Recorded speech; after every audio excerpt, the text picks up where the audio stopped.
What is going on, guys? Welcome to another episode of Second Guessing with Stressans. I'm your host, Garret Williams, aka Texans commenter. Today is an awesome episode. I'm kind of giddy about this one, but we're joined by Dr. Deepak Chona, I believe is how you pronounce it. Is that correct? Yes, sir. That was Perfect. good. I should have asked Yeah, before. I'm always bad about that. that's okay. Not a problem. But for those of you who don't know, Dr. Chona, obviously he's a sports surgeon, but he also, it seems to be something else he's doing as well, is kind of being like a sports injury analyst. I discovered him years ago. I was telling him pre-show on the FantasyPros podcast where he was a guest. He does a lot of great work. You can find all of his work and information on the bottom. He has a website, which is, I believe it's mdsportsanalyst.com. So on Twitter, we're at SportMDAnalysis, and then on online at SportsMedAnalytics.com for all the kind of like easily searchable and sortable updates. Okay, awesome. Yeah, and so we'll kind of get into that. Y'all definitely check out his stuff, his site. I was just looking at it myself, and I didn't realize you had the site going like that, but that was pretty cool. So, Appreciate and it's that. it's great timing that and I was telling you before the show started that obviously I kind of just made this organically, and it took off, and I saw you had followed me, and I kind of like got really excited, and the fact that you're a Texans fan is awesome. So, Yeah. just I appreciate you having you on, man. Yeah, no, likewise. I'm, as you know, a big fan, so I am happy to be a part of your community, just as a follower and a fan, and now a friend. Absolutely. Hey, I'll take that. And so as I was telling you too, like what I like to do with my show is I have guests on. The big thing that I like to do is to get to know the people, and I genuinely have questions as well. But I think it's great for our audience. So with that being said, if you don't mind, just kind of giving us a background, you can go as as detailed as you like, but at least kind of touch on how it's brought you to where this moment is now with sports. Totally. So, I was born and raised in College Station, and that's about an hour and a half from Houston for those who don't know. '02 was the first year I started paying attention to football. And of course, that was the year David Carr spent most of the year on the ground. But nonetheless, grew up to be a diehard Texans fan since that time.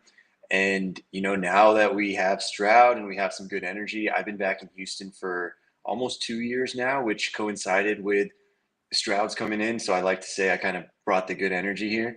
But nonetheless, I have been a huge fan of this team for a long time. Regarding the sort of professional route, my background is in sports surgery and orthopedics, as you said. I got into that because I remember being in my early college days and diehard sports fan. I was watching ESPN Sports Center. Somebody came on there and started talking about the impact of an injury and how a knee injury, how it's going to affect the NBA finals. And I was like blown away by this. And I was kind of scientifically oriented at that time already. And then I just started looking them up. I shadowed a sports doc nearby at school and started to just kind of grow the interest from there. And I always knew I wanted to do something in the football or sports media world to some extent, but I didn't really have a sense of what that really was going to be. And then my third year of residency, so like kind of right in the middle of it, was 2020. And right at the first month of COVID, during the shutdown, I caught it. They put me in a quarantine, and I was kind of stuck in a hotel room for 6 weeks with basically nothing to do. So, at that time, you have to remember live sports basically shut down too. So I was just watching the Michael Jordan documentary on repeat. And then all of a sudden, it kind of clicked that, okay, well, maybe this is my opportunity to figure out how to build a website, start like posting, start reading, and we collected all sorts of data and kind of custom built some AI algorithms from all of this. And now we have kind of a, a growing effort, but a small team that helps me put together a lot of the sort of background information data that leads to our projections geared towards fantasy football betting and sports fans like you and me who just want to know how is Nick Chubb going to do, how is Tank Dell going to do, and that sort of thing. So we're now it's kind of like a fusion of hobby and profession, and we're enjoying the ride. And as long as everybody keeps supporting, then we'll just keep it going forever. Man, that's so awesome. And I didn't realize that you started it that recently. So, I mean, congrats to you. That's a pretty rapid rise in success, no? I appreciate that. Yeah, it's been a hell of a ride. I think I've learned a lot along the way, and this year kind of feels like the first year where we have a sense of what people really like from us, and where our data kind of fits in the most. So hoping, each year we see our accuracy go up just a touch. And with that in mind, I think part of it is the human aspect. You learn the more you do. And so I'm excited. I think, the Texans are as exciting as they've ever been. So all of it together just has me ready to roll for football season, even though it's only June. Absolutely. Well, that's awesome too. I mean, I can only imagine too with AI, like your projections and models. I mean, it'll never be perfect. It's still an inexact science, but it's only going to get better and better, I would imagine. Is that correct too? Yeah, I think that's exactly right. And that's kind of the way we built it, that like this, you kind of start by starting, right? And then you just keep building and iterating, and eventually the algorithms catch up. And the algorithms, I would say more credit to our developers than to me, that the algorithm started at a pretty high level, but each year you just see it go up and up. So I'm pretty happy with where it's at. But yeah, I imagine what it's going to be 5 years from now, 10 years from now, with the way especially AI is exploding right now. It's insane. And I guess, I mean, like in its simplest form, the more data, the better that it can give you an answer. Hmm. So, and I've kind of learned about AI with what I'm doing. It's become a tool to help with efficiency. So I can only imagine in your world, with what with your product is, how much that will help as well. But it's also crazy too. Like, I'm just getting to know you, but you seem like a very humble guy. You didn't mention that you went to Harvard and Stanford. Yeah, I did. I was at Stanford for residency, Harvard for sports medicine fellowship after that. And, I appreciate that. But honestly, there was a lot of luck involved in getting to, the certain places. And then I had a lot of support from good friends and family, mentors, and all that. So I can take a small part of the credit, but not the majority, to be honest with you. I love it, man. Very humble guy. I try to be humble myself, but I mean, I feel like if I was in your shoes, I would be walking around like I was the man for sure. But Well, it's I also appreciate that. it's also impressive too that you've built this, side business that's evolving into like it seems like a legit thing while being a doctor. So like has that been a challenge too to kind of take this on? And then I guess the second part of that is I can kind of relate to this because it's kind of what I've been doing too, like having a job but also doing this. When it's something you're passionate about, I guess it makes it a little bit easier. Yeah, and so, the way my day often goes is you do your normal day job, and I try not to sort of mix, in the sense that I stay offline and don't do anything out of the clinical work during the day.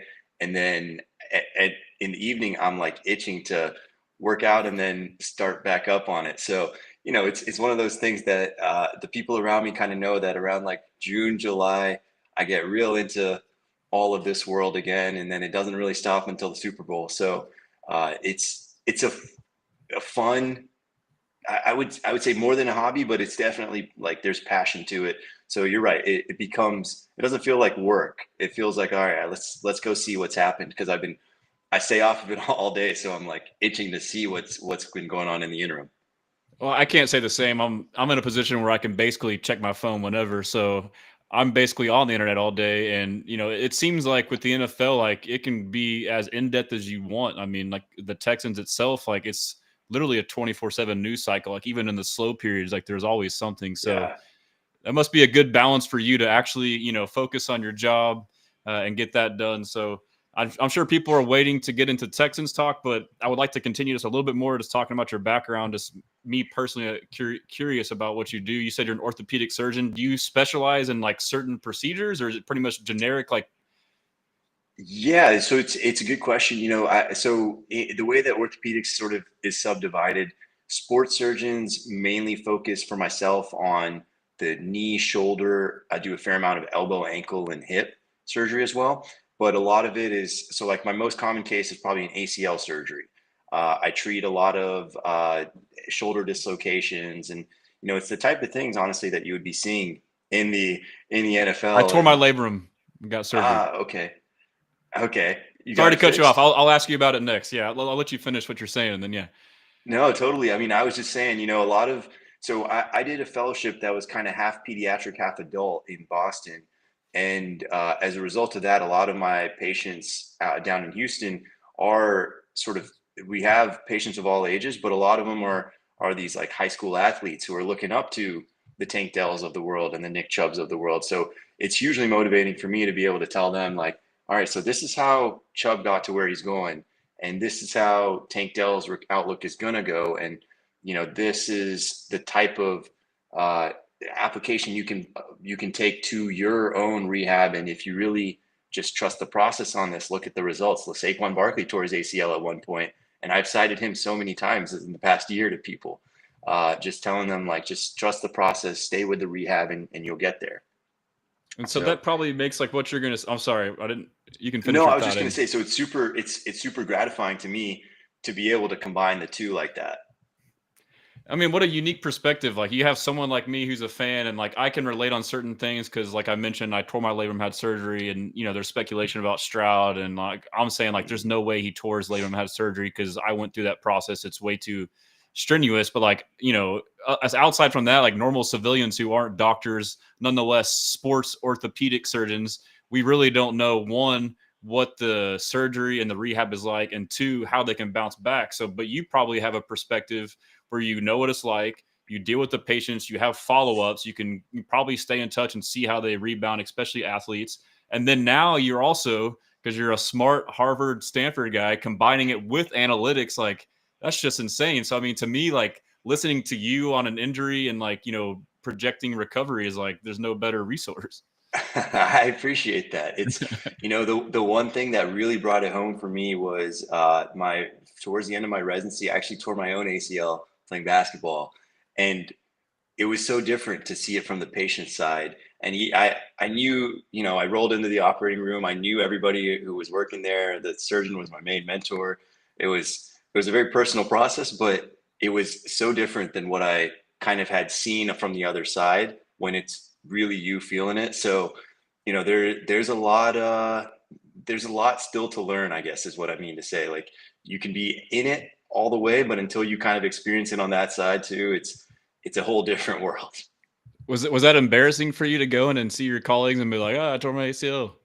Well, it was embarrassing in the standpoint of like, this is going to be, I'm going to be on crutches. I'm going to be in a brace. But honestly, like most of the guys that we see tearing their ACLs are athletes, they're active. So, in my head, I was like, well, Saquon did it. So I got good company.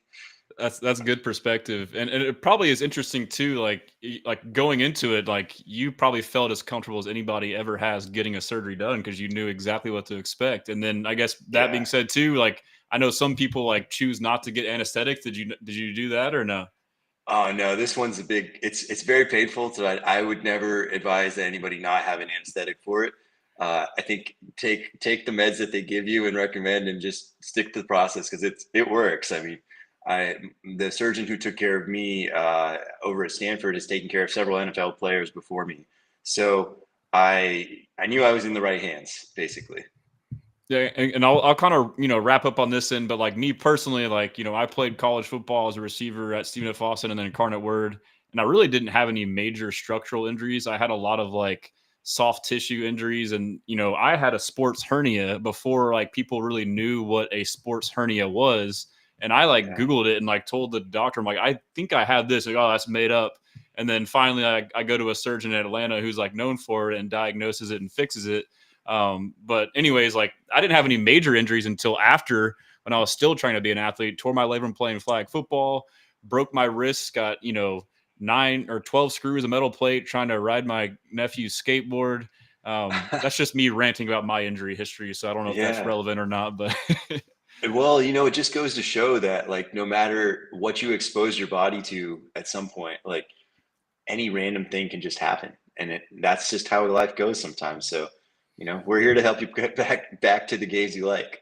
And so you can extrapolate that into football. And so like as we get into this, like I'll just like kind of address this notion before we get into Texans. I know I'm not meaning to do this anticipation, but one thing that I get frustrated with when debating with fans, especially like when we get new players or draft players, like is this injury history and injury prone. Like I feel like players get criticized unfairly sometimes for injuries, like you mentioned, things just happen. And now you couple that with the fact that you're playing one of the most violent sports in the world.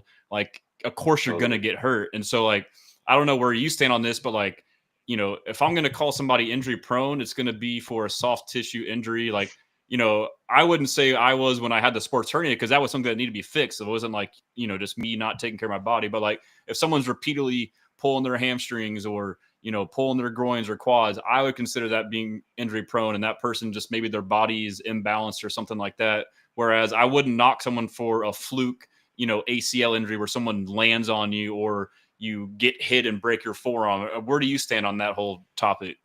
Yeah, I think you're 100% right. It really does depend on the injury, and I think actually that's supported by the data pretty strongly. So we see guys who recurrently strain their hamstrings. So Christian Watson for the past few years, there's an imbalance there, and then they actually studied him, and they said, okay, you had I think it was a 20% asymmetry that he had to correct, and those asymmetries are risk factors themselves. So you know, it all comes down to why is the injury happening? If it's happening because of contact, I don't think you can really claim an injury prone sticker from that. But then what does happen is that if a player, let's say a player tears their meniscus, for example, uh, that player then has a higher injury rate going forward.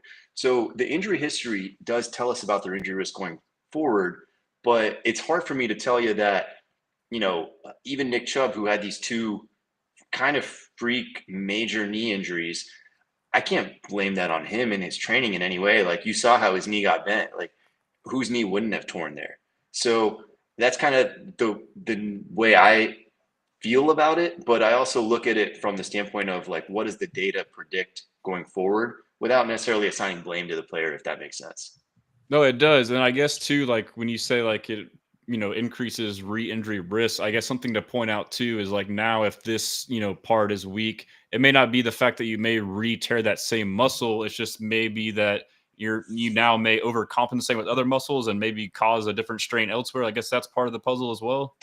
It's a huge part. Yeah. So what happens is that if you're, you know, so for example, in the ACL world, I really test patients' balance and I compare them side to side because asymmetry itself is a risk factor for hamstring strains and also for re-injury of that ACL reconstruction. So, you know, it's one of those where you have to kind of factor in the biomechanics a lot. And that's where I think being kind of thoughtful about the way that the players are being rehabbed, and then once they get back there, their timelines tell us a lot because almost nobody is going to be at full strength at 6 months after an ACL. So if any players out there, we just know that there's going to be a high risk, for example. So those types of things, I think they do kind of inform the way I think about predicting players. And I would never say I predict injuries. I just kind of look at the probabilities and say this is more or less likely than anything else. And that's like what a sound smart person would do. So thank you for that. Whereas someone who's, you know, irrational and emotional like me will say for sure yes or no. So Well, I appreciate that. but yeah, I mean, so obviously people are going to want to know about, that's why we got you on here. You're an expert in this, injuries. I mean, we'll start off with the big one, CJ Stroud. I guess I'll kind of lead in with my somewhat opinion that could be Sure. wrong. And first I'll kind of just read through injury history. You know, there's concerns, you know, obviously at Ohio State, he had a shoulder AC joint separation. But the thing was that in training camp that year, he went through a stress rotator cuff, which is what I suspect is going on now. And, you know, it seemed like he was battling for the job. And so that happened. And, you know, to me, that made him more susceptible to having the AC joint separation for when he got hit. Like my thought and opinion is it weakened these muscles. So now when you get hit, now it can cause more damage. That was at Ohio State. And you can tell me after this, all the stuff I said was right or wrong. And then, you know, now with the Texans, I think it's been like 3 games. I think the second or first game of his rookie year, he had a similar landing on his shoulder, which would, you know, I assume all these impacts on your shoulder are the biggest thing would be AC joint or separations are the worries there. It happened again last year, I believe, against the Jets, and then most notably against the Ravens. That's when we all saw it on Christmas. And right after we started seeing him sailing throws, but then he finished the year and the accuracy seemed to resume, and he played at a pretty high level, like the best he did all year. And then fast forward to now, it's OTAs, which is voluntary, and it's 3, 4, 5 practices, and he hasn't thrown. And the first day he's asked about it, and they say that he's on his own schedule. And then Nick Caley comes out the next day and says the same thing. And then the second time that D'Amico talks, he says that he has general soreness. So, with all that being said, what is your take on it? And like, was kind of what my assessment initially on that somewhat accurate? Yeah, I think your assessment's on point there. And the That's all I reason, wanted. We're good. We can end the stream. all right, nice. You know, the thing about the AC joint is that, you see some very extreme examples, like Anthony Richardson had surgery a couple years ago. But most AC joints don't need surgery, and most of them heal without any sort of lasting dysfunction. Essentially, what happens is the joint doesn't move that much. So it scars back into place when it does get sprained or injured. There's usually a short-term dip associated with, for example, accuracy, throwing power, that sort of thing. In the in-season way they manage this probably often involves like injecting steroid injections into that area, which is okay for the short term, but long term most of these heal without any sort of long-term dysfunction. Now, him having soreness, yes, you could say that there's some risk there. You may remember, actually, Tom Pelissero, I think today, mentioned Dak Prescott. We were talking about this in 2021. And there's some degree of it that is there is a very really low threshold to just rest a player of Stroud's magnitude at this point in the year. So if he's throwing by camp, I really have no concerns that this is something lingering. Truthfully, my impression right now is probably there's nothing really there. His history is relatively mild. He doesn't have any surgical history on the shoulder, doesn't have a history of a dislocation or which would cause a labrum tear, as you mentioned. And, if it's all AC joint, which is kind of what I have thought based on his previous history, then you're thinking that should heal up or should have healed up pretty well. So this may be just a little bit of a fluky thing. Now, we could get burned. He could be not throwing in camp. Then we have real reason to be concerned because muscle strains in camp do kind of tend to predict in-season risk. But OTAs, that data actually doesn't hold because I think there's such a low threshold to rest players in OTAs if they're not feeling 100%. And so if it was if it is the AC joint and it heals on its own, and you mentioned scar tissue, is that something that if you get multiple of these over time, that scar tissue can build up and cause issues, or like depending on the severity? Like, if I feel like I guess my uneducated assumption was he was able to play through it, so it wasn't that bad, and he still played fine, so he must have been fine afterwards. So what's the assessment on that? Yeah, no, I think that's a fair assessment in the sense that, like, if he was able to play through an AC joint injury on his throwing shoulder and still throw pretty well, then probably the joint wasn't displaced. And so if it's still evenly lined up, that's where it'll heal. And usually the AC joints are pretty good about healing in the position that they kind of start at. So with that in mind, the Anthony Richardson case was one where his clavicle, his collarbone was way up. And so that's one that, if you leave that untouched surgically, like I'm not really sure what the natural history of throwing on that shoulder is. And I think that's the reason they did the surgery, is just that it's more predictable to put it back in alignment. But in Stroud's case, he never had that surgery, at least as far as we know. So you're right. I think if he had an injury, it was probably mild, maybe you could say even moderate severity at most. But if he was playing through it and he was able to throw relatively accurately, it makes me think that whether he got injected or not, probably he did, but it probably wasn't so extreme that we would be thinking about later injury or risk or, soreness down the road like we are now. But those AC joint injuries, you saw the hits that he took, and like a lot of these quarterbacks take those hits pretty often. So it sounds like these minor, dealing with this sounds pretty common for quarterbacks. And then, with Anthony Richardson, like the news just came out where he's getting shut down until camp and he may or may not play. Again, like it's important to point out, one, like you mentioned, the severity of how bad it was, like the actual separation to the surgery. So like that adds a whole new element too, right? Like I feel like your recovery and injury re-risk becomes much greater once you have surgery. Is that a correct assessment as well? Yeah, well, I think I would rephrase it, but I agree with your line of thought here that the risk, I think, comes from the severity of the initial injury. And so the surgical treatment is kind of a reflection of that more so than it is what actually creates the wrist. The surgery itself is relatively successful. We kind of line things up and hold them in place, and then that's very likely where it's healed. The key with this, though, I have a lot more concerns about Anthony Richardson than I do Stroud, in the sense that he has had this surgery. And if he's having soreness, you have to remember this time of year, nobody's taking hits. So the Yeah. AC joint is something that gets re-aggravated when you fall on it. Uh, he hasn't had that. So you're kind of thinking, okay, well, there's some risk that maybe his shoulder's just not quite right. It didn't heal the way he wanted or something of that nature. He's also a super physical player. So when he does fall on it, what's going to happen there? So that, to me, Anthony Richardson is a whole different sort of can of worms than Stroud in this case. I agree, and that was the big knock on him too, right? Like that's like the double-edged sword of having an athletic quarterback. You feel like you have to utilize their skill set with their legs and whatnot, but then you risk stuff like that happening. And for him too, like as the quarterback, if like I couldn't imagine if I was that athletic, like I would want to run every time and try to truck people, but it kind of Totally. pays to be smart, to throw it away. And then I guess the way he plays too, like he's a different thrower of the ball than CJ Stroud. Like even if there were the same on their injuries, he's more of that deep ball 70-yard thrower, where CJ Stroud's more of a finesse, touch, layered type thrower is what I feel. And the last thing I'll say on Anthony Richardson is, maybe this is good for him. He was so inaccurate before. Maybe it'll like correct it and it'll be accurate. Yeah, if that happens, man, everybody's going to be signing up for this surgery. So I'm all for it. But I don't know, man. I have some real concerns about Anthony Richardson making it through the full season. Just his playing style is so physical that he just invites every hit.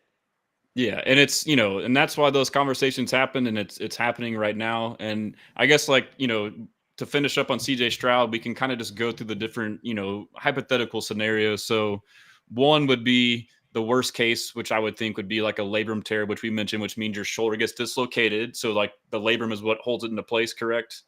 And Correct. so Yes. and so that means we would have known if he dislocated his shoulder, right? I mean, it's pretty apparent on a football field, like your arm will be hanging down. Yeah, I don't think he would have been able to play through that so easily. So if he had done that in season, and there's really no reason for him to have done that in the off season, if he had done that in season, I feel like it would be almost impossible for us to never see it.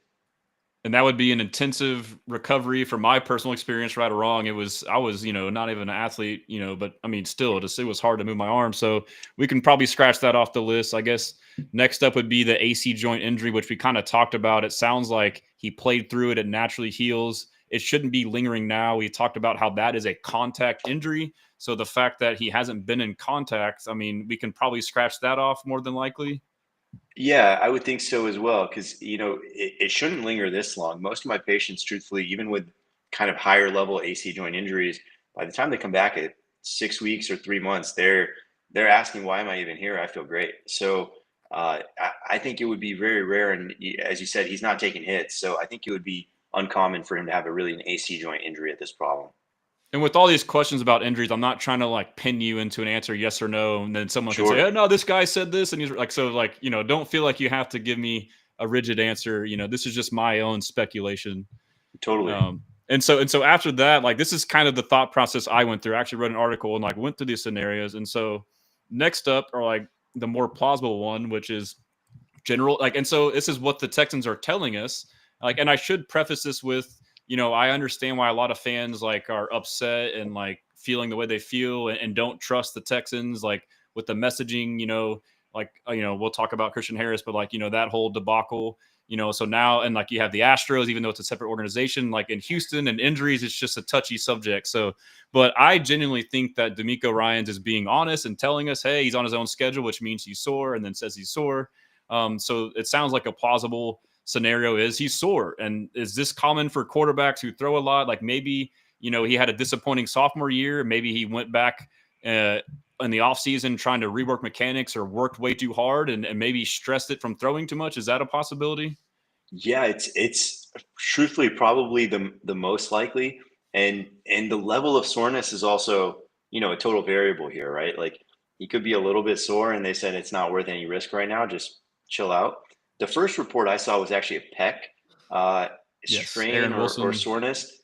Yeah, Aaron Wilson, he's really in touch with the team. So I don't Hmm. know if that was just kind of an outlier report, or if that was really what it was, and then they kind of wanted the story to be more vague afterwards. But it kind of made sense that that would be the type of thing where you would see this kind of muscle soreness, and like I said, if it's not lingering into training camp, then there's really no data to say that there's any in-season risk from it.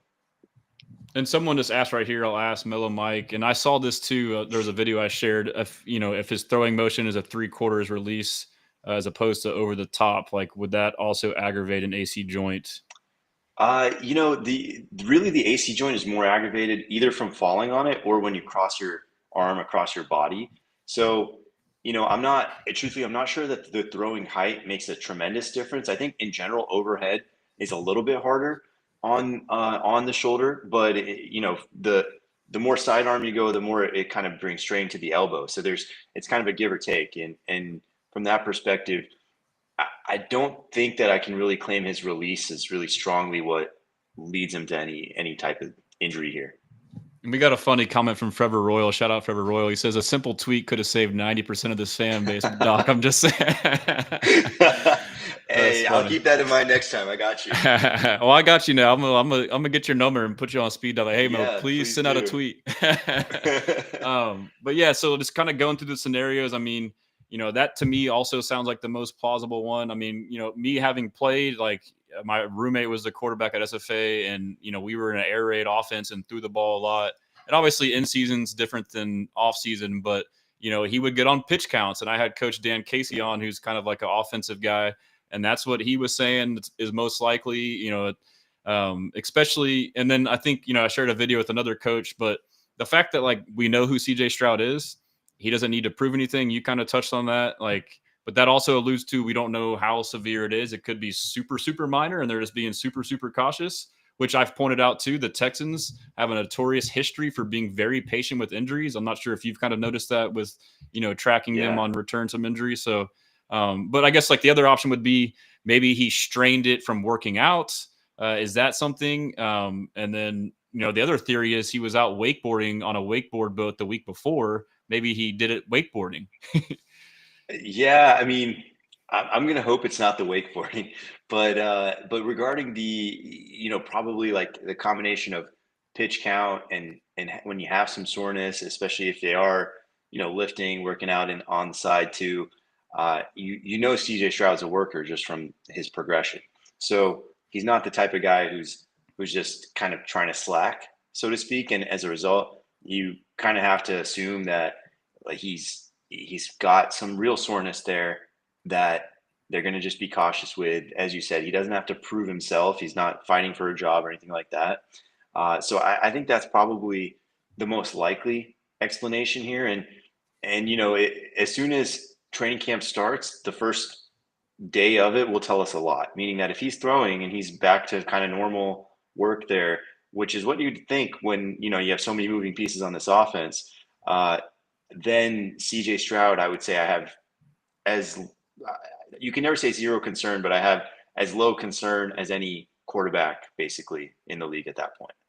That's reassuring to hear. But obviously, that's down the road, like when we see him throw in training camp. And then I guess like one little last thing on that is, I mentioned the wakeboarding, and then he was shooting hoops, basketball at the DreamCon event. So can Yeah. you say like, do those things also? And he's also been at practice. He's been going through drills, doing handoffs. He just has not thrown. So like those Mhm. three things, like him being active, does that tell you that it's not as bad? And then I guess also on the basketball end, like, are there different muscles at work there, or is that what does that tell you? Yeah, so I actually really do think the basketball is very reassuring from that standpoint. Like I saw that report as well that he was shooting hoops, and he was shooting 3 pointers, and from the report at least. And he was And draining them, dude. yeah, he's an athlete, man. He's an all sport athlete, but you wouldn't be doing that if you were worried, basically, is my thought.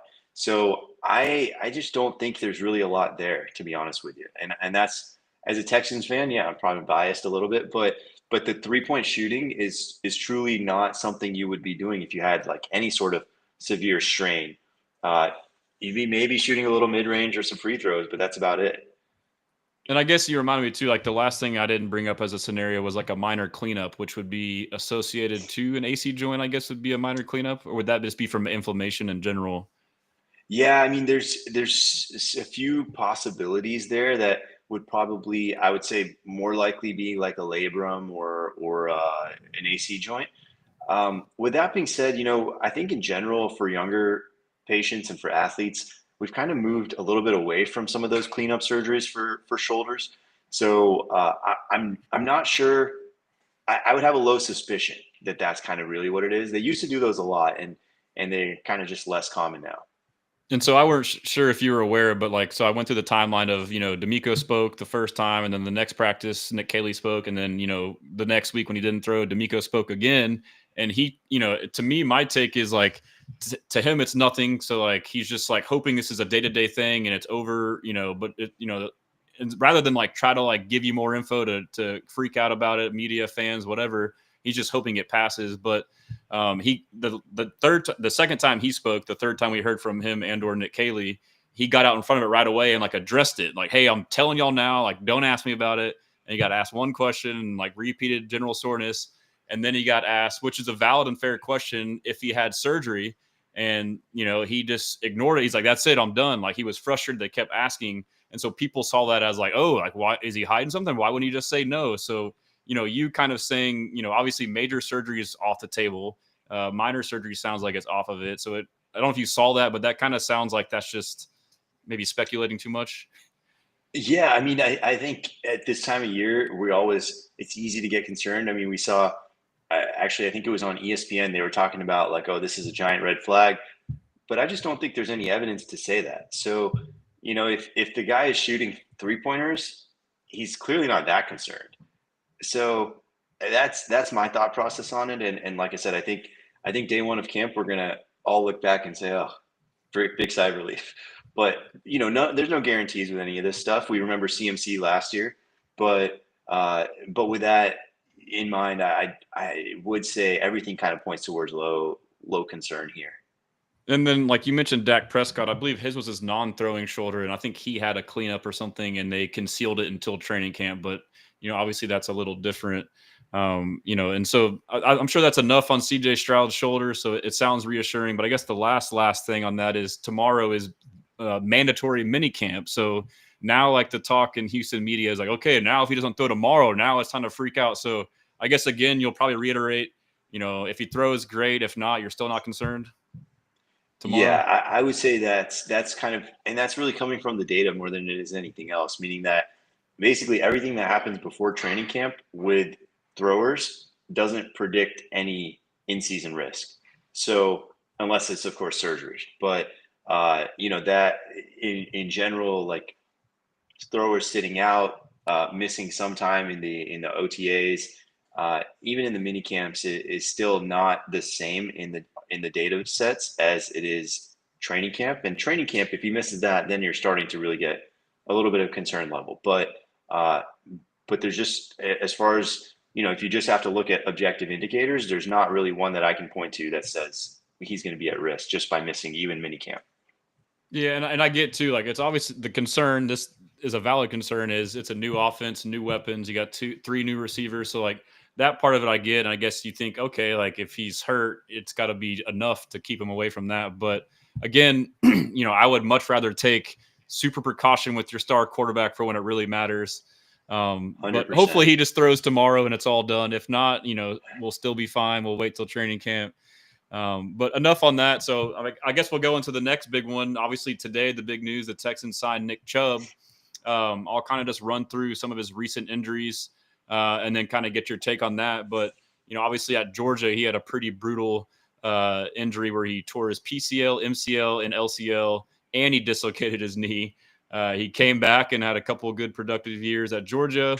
And then in the NFL, in 2023, he tore his MCL meniscus, had surgery, and then subsequent surgery to repair his ACL. And then obviously he came back last year and then broke his foot at the end. So I guess first, if you want to touch on the ACL injuries and what that means, it being in the same Totally. knee. Yeah.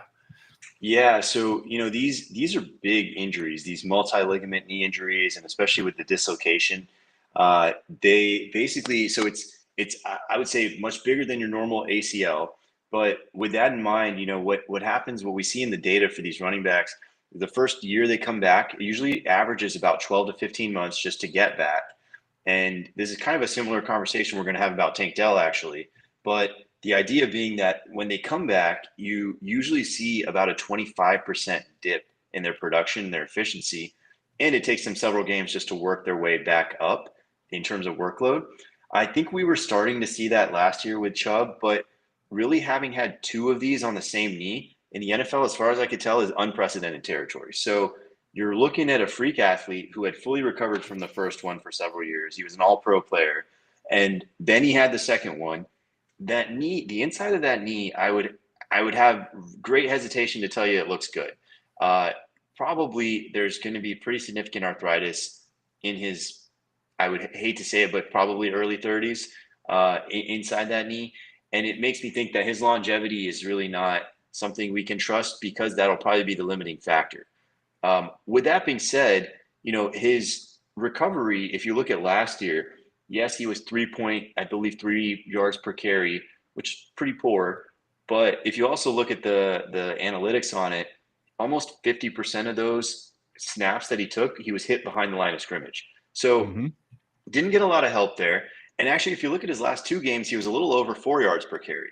So it's hard to say that Nick Chubb wasn't on his way back. I think in general, what we see from those types of injuries themselves, and kind of excluding this most recent foot fracture, if you just look at those injuries, it's the second year back from the injury where you start to really see that player come back to something close to his previous self.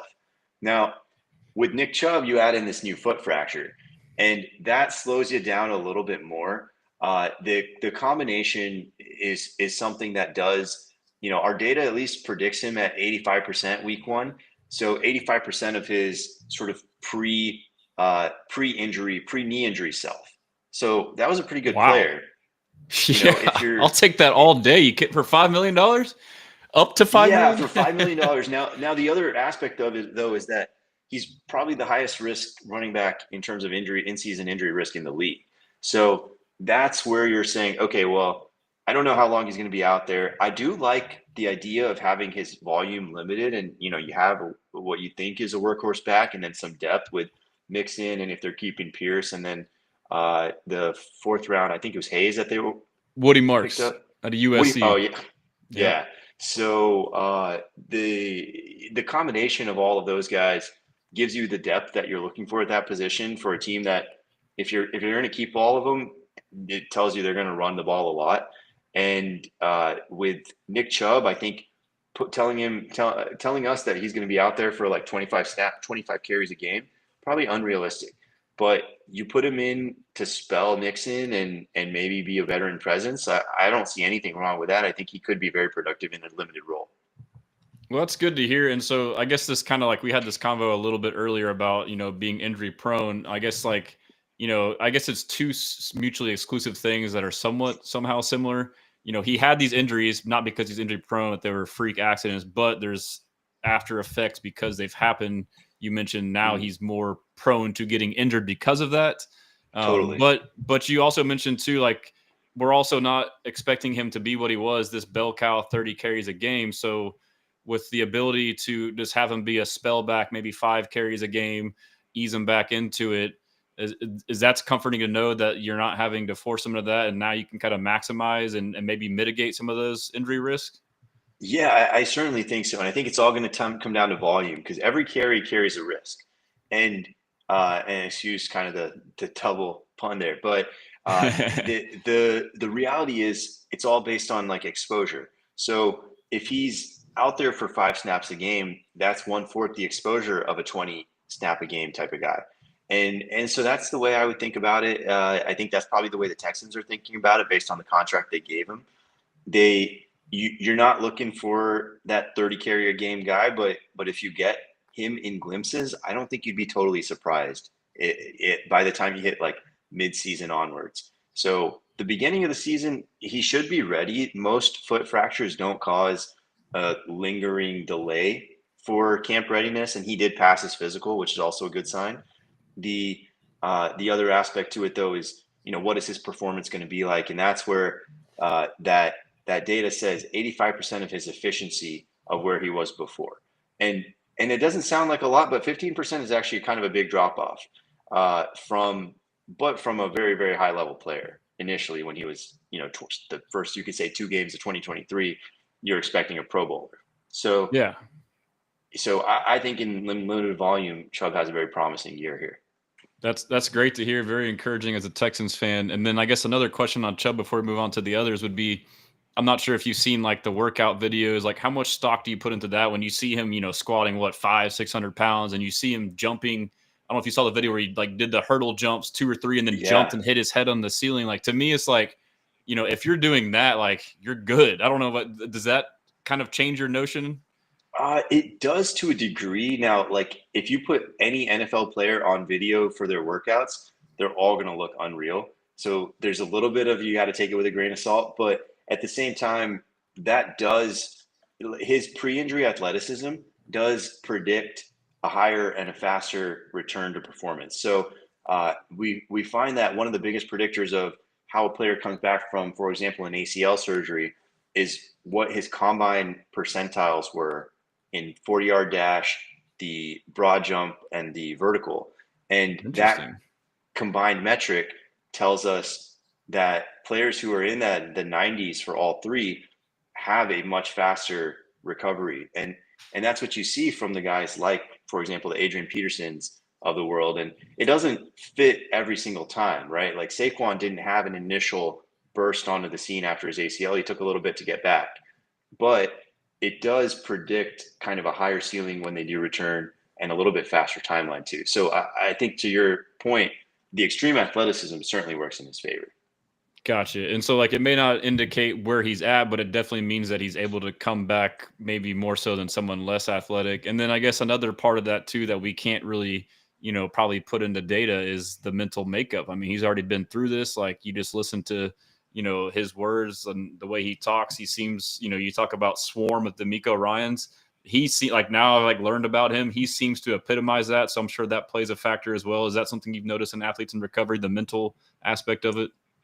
Yeah, and you're right. You can't quantify it totally. However, at least in the NFL world, but in the medical world, they actually have, and they've published several studies that psychological readiness for return to sport, the way that you approach the sort of, like, if you can say, optimism or positivity about the injury and your recovery process and your expectations, all are very predictive of your outcome there. So I think in general, Nick Chubb's mentality and the fact that he just keeps coming back probably does bode well. But in truth, I would say a lot of NFL players probably have that mentality because that's kind of what gets them there in the first place. Absolutely. They're very unique and mental alphas, but that is a good segue on to Tank Dell, because to me, he's somebody who has that mentality and has kind of, had an unfortunate, career with injuries, kind of like Nick Chubb. I don't have his list pulled up, but obviously his concern is with his leg. Obviously he broke his leg his rookie year and missed the last 7 games of the year, I believe. Came back, got shot, I believe, in the same leg, and then came back last year and was playing excellent. And I can't recall now, but did he break the same leg again, or he tore the same knee on the same leg? I believe it was the same side. That I'm not sure. In truth, the ankle fracture, the broken leg that he had before, that doesn't actually carry lingering risk. It does kind of tend to have a little lag in performance return to baseline, which I think we did see with him. But with that being said, it doesn't have really any lingering re-injury risk with it. With this new injury, I mean, this was about as big as it gets. So he tore several ligaments in his knee, dislocated his kneecap as well. All of that combined, he had the 2 surgeries. So most surgeons would kind of stage this, meaning do the bulk of it and then do the ACL, which is, I think, what they did. And so he had his March was when he had his ACL surgery. And overall, his injury was in December. You're looking at usually about 12 to 15 months to return. So if you look at that timeline, that tells you, okay, it would be a little bit of a stretch for him to come back even late this year. And then if you look at when the second surgery was, the March ACL, if you take that date, usually in this setting, you're looking at least 10 months to get back to the field. So even if you want to be optimistic, you're saying this December, January, pretty rare for a player to come back in that setting, meaning like that late into the season, because usually they also require a little bit of a ramp up. Receivers take 6 games on average to ramp up their targets and snap count. So you have to wonder, like, is it really something we're going to see him on the field for like late January when he's maybe could just wait till the next season, and he's a young player, and I know he's going to be coming up for a contract after this. So if I were him, I would certainly wait until the next season, get as strong as possible, and then be ready to roll. The data for this coming year, if he tries to play, pretty poor. Again, that 25% performance hit is usually what we see, and it's very rare. In truth, I can't remember seeing a player come back faster than average, and immediately bump back up to their pre-injury performance levels. But if he were to wait till the next season, usually 18 months is when these players hit 85, 90%. So that would kind of be around a little bit. He would be around probably 90% if we ran the metrics on him at the start of the 26th season. So I think that's probably realistically the target. He came out with this Instagram post recently, I think it was just last week, saying sooner than you think, for implying, his return might be sooner than you think. But I think when he gets close, I think it would be just so risky and so aggressive to do so that my guess is they just hold him out like they do in most cases until the next season. That's a great take, and like that's got to be tough for him too. Like like we mentioned, like these guys with these mental makeups and these drives and motivations like this. It seems like in this situation, it could also work against him. Like if you mentioned, why rush it back from this major injury, and then the timing of okay, now you're back. Well, it's like the end of the year, and it also takes a ramp up phase. At that point, it's like you mentioned, you might as well just wait until the next year. So.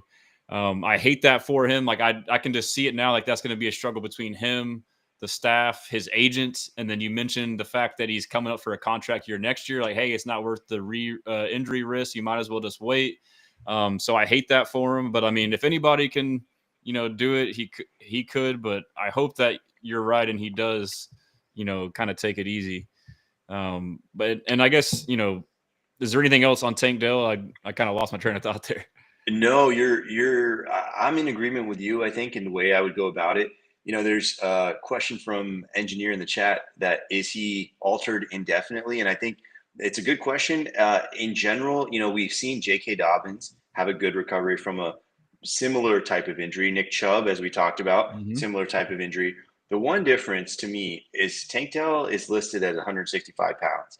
Now, I'm a little more than that, and I can't imagine taking consistent NFL hits. And I just wonder at that size, and I don't have clear data to tell you one way or another, but I just wonder at that size, are some of these hits just too big? And you have to sort of think about, is 165 pounds enough to be playing the way he plays? I don't know the answer to that. And it does make me kind of think about his injury risk long-term. This injury also does increase his future injury risk and predicts a shorter career than the average wide receiver. With that being said, I do expect him to get back to pretty close to what his pre-injury level was. And it's just going to take time, usually around 20 to 24 months. And so it sounds like, ideally he doesn't play this year, comes back next year, pretty much almost back to full speed, just maybe kind of ramp up a little bit. And then he'll still have a good 3-4 years there, but then things can start to creep back up later, just like the natural wear and tear catching up, kind of like Nick Chubb, right? I mean, like you mentioned. Yeah, I would very much compare it to Nick Chubb. I think that's the closest comparison we have for it, really. And then you also have to factor into, I would imagine, running back, receiver, different positions, different kinds of impact, all that stuff too can factor in as well, I'm sure. It is. In truth, the data on these is somewhat similar for both groups. I think because, it's a lot of cutting, agility, and explosiveness that needs to come back. And with that in mind, if you don't have that as a running back, you're not getting past the line. If you don't have that as a receiver, you're just not getting targets. So it's kind of the same from that perspective. It's just with Tank Dell, I love the guy. I just worry about his long-term injury risk at playing at that size. Yeah, absolutely. That's totally understandable.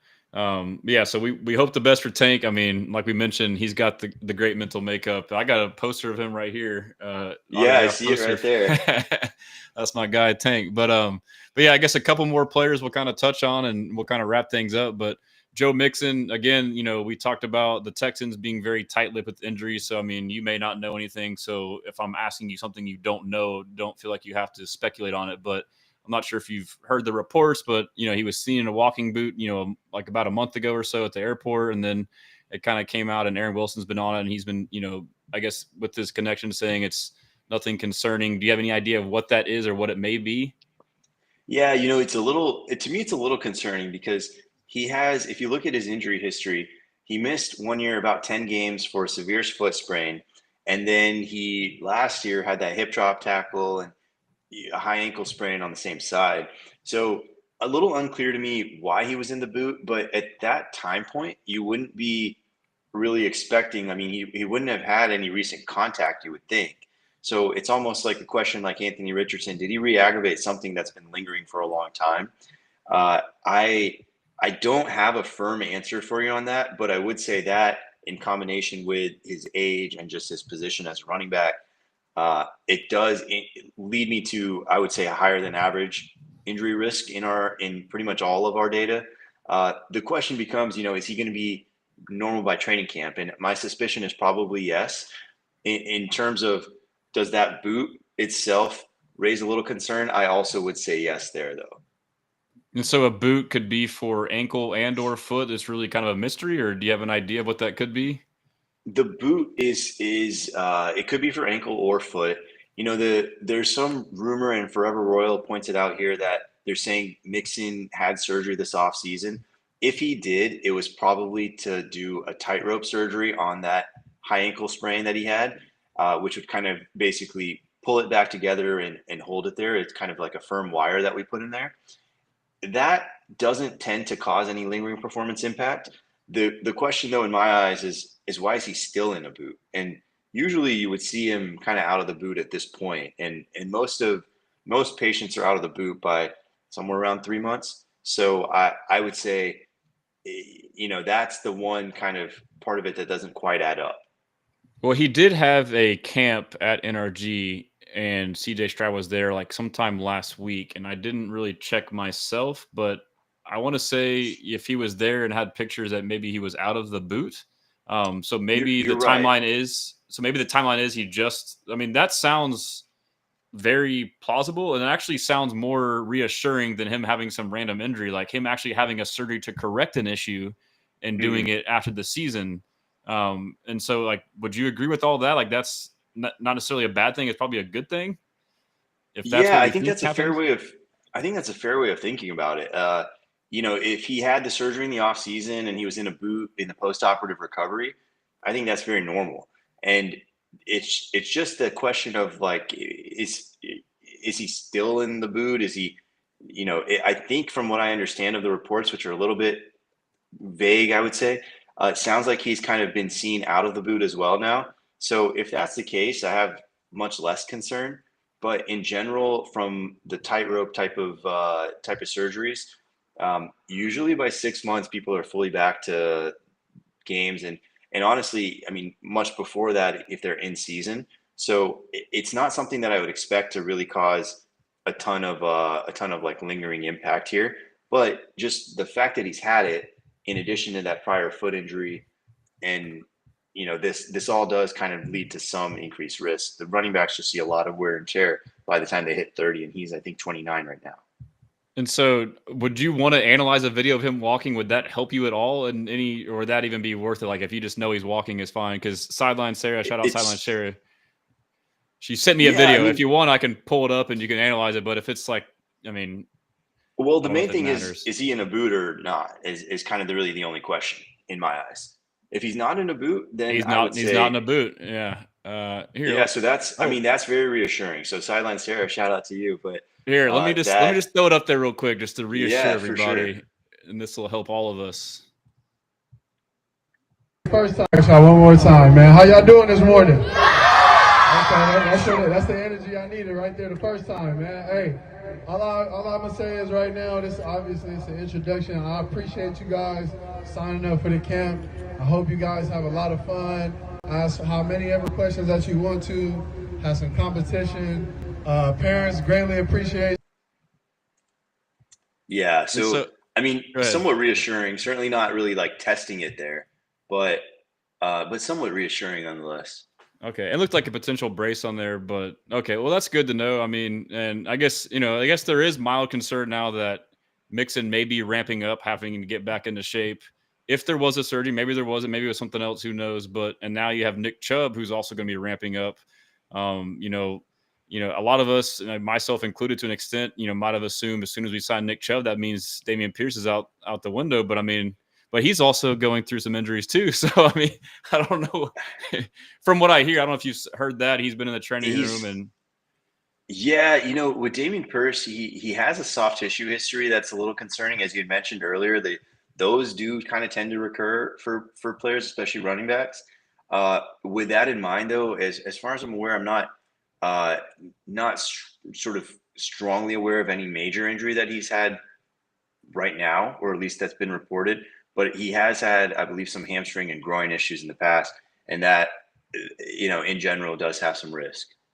Okay. Yeah. So, we'll have to, maybe I'll have you on later and we can be a shorter version closer we get to the season and kind of run through some of those before we get into the season. But we pretty much covered most of them. I guess the last main one, and then we got another one in the chat. I guess we'll cover that real quick. Shout out Brandon asking about Trent Brown's patellar tendon injury. Do you have any insight on that?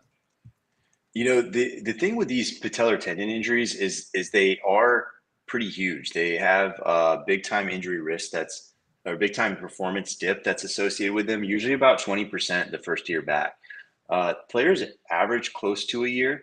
So, I believe it was September where he got injured. So you would think he could have a good chance of coming back by now, or at least by, the start of week 1. The question, though, is like at what level, and it's a little bit hard to quantify with his position, but in general, what we see for at least position players is that they do tend to see about a 20-25% dip for the initial return. And then they kind of ramp their way back up and usually get pretty close to where they were before, but it generally takes almost the full season to get there. So I would say I would expect him to contribute, but I don't know if A+ performance is what we should expect right away. And that doesn't sound too concerning because I don't think that they got him expecting him to give us, starting caliber snaps. Like it sounds like he's a depth veteran option. So, but still, I mean, that's good insight. I appreciate that. But sure. Yeah, I mean, the other one too that a lot of fans, we kind of touched on it earlier, is the Christian Harris one. I mean, again, this is something we really don't know much about, so I don't know if you have to speculate, but obviously we all know last year it was a mysterious injury. I don't even know if you know or if anybody knows, but how he got hurt, and it was a calf strain. Came back, it seemed like a little early during training camp and re-aggravated, and then came back and then wasn't quite the guy we thought. So I guess your take on what has happened. His performance last year was the dip due to injury, and then now what's going on now? Yeah, my guess is that last year was very much due to injury, and you see these calf strains, and they tend to have a risk of recurrence, and that risk is relatively high for positions like a linebacker where you're kind of on your toes the whole time. The other thing you think about is with the guys who are now have a full off season to recover. Usually, you're going to see them for the most part with these muscle type strains get back to where they were the previous year. So with that in mind, these calf strains, especially with it being recurrent and relatively severe, it costs them most of the season. That does carry a lingering risk going into the future. With that being said, it's only happened once, so I can't necessarily say that he has a strong increase in his risk, but the data says he's probably about 15% higher risk than what you would say an average linebacker, for example. But I do think he'll be able to get back to his previous performance level once he gets fully healthy.